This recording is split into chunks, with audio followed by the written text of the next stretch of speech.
Before this friends I would like to tell you a story, एक छोटी सी story बताता हूँ, है ना। हिंदी में समझते हैं, पूरी बातें समझ में आएगी हमको, है ना।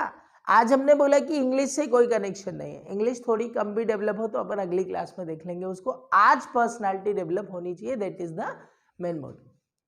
सो व्हाट हैपेंड, देखिए समय के साथ कैसे परिवर्तन होता है, that I am going to tell you.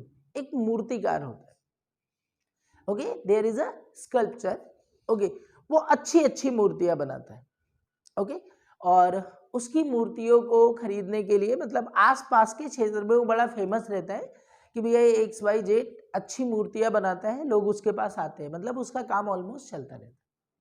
उसका एक बेटा होता है, उसका एक बेटा रहता है, और उसका बेटा जो है वो मूर्ति बनाना सीख जाता है, क्योंकि ऐसा ही होता है ना कि भाई अगर हमारे पिताजी किसान हैं और हम उनके साथ खेत जाते हैं तो धीरे धीरे हमको भी वो हैबिट आने लगती है।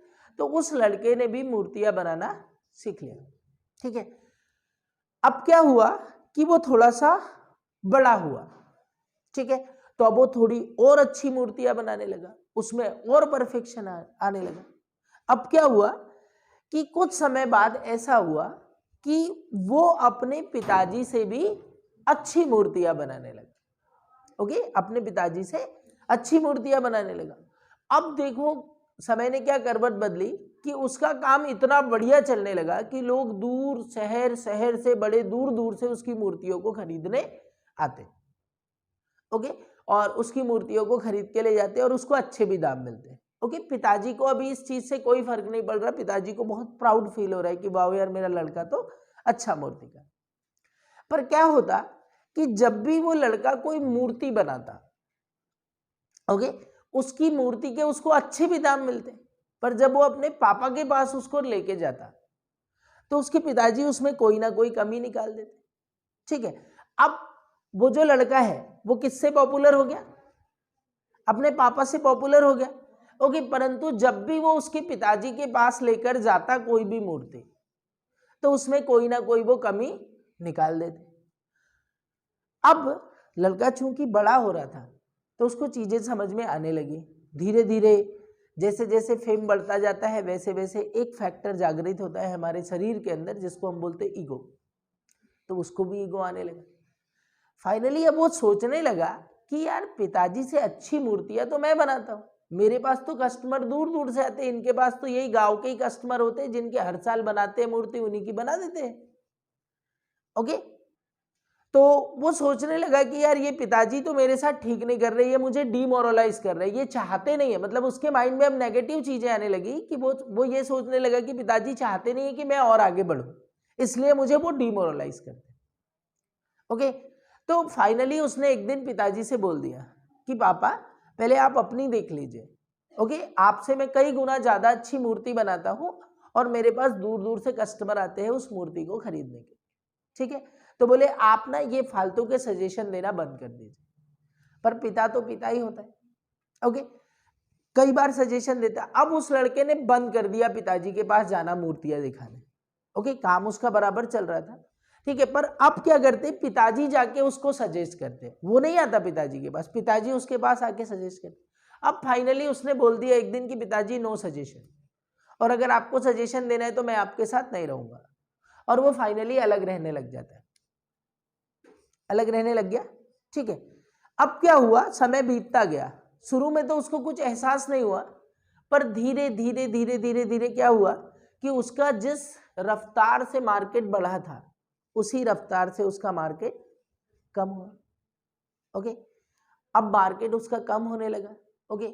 अब उसके दिमाग में क्वेश्चन है कि यार ये क्यों हुआ, क्यों मेरा मार्केट कम हो रहा है, ठीक है। तो वो अपने पिताजी के पास गया, ठीक है।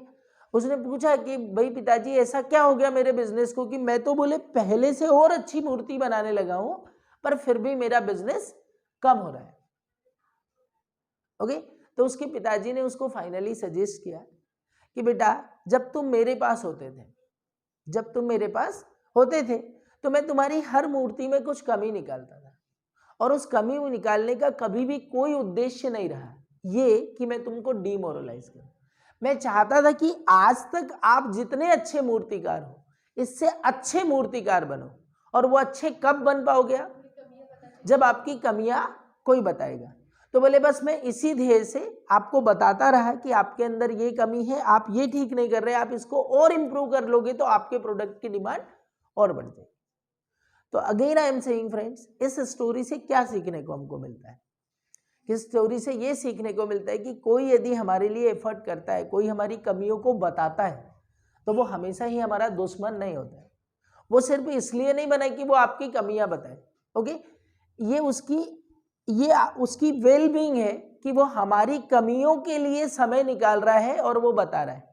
और यहाँ तो खुद के लिए समय नहीं होता है हमारे पास, पर अगर हमको कोई सजेस्ट कर रहा है और कोई अच्छी सलाह दे रहा है जिससे हमारा फायदा हो, तो कभी भी इतना बड़े मत बनिए कि उसको डिमोरलाइज करिए या उसका अनरिस्पेक्ट कीजिए या उसकी बातों पर ध्यान मत दीजिए।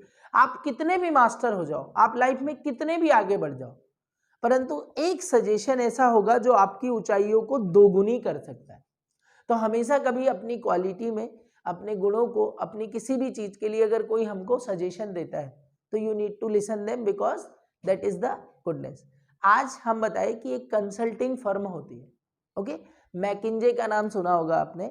कुछ ऐसी बड़ी बड़ी कंपनियां हैं जो कि top 10 companies of the world में आती है, जो है कंसल्टेंसी कंपनी। तो हम कितने भी बड़े हो जाए, हमको कहीं ना कहीं इंप्रूवमेंट की जरूरत होती है, और जब हमको कोई सजेस्ट करता है तो हमको उनकी बातों को फाइनली ठीक से सुनना चाहिए।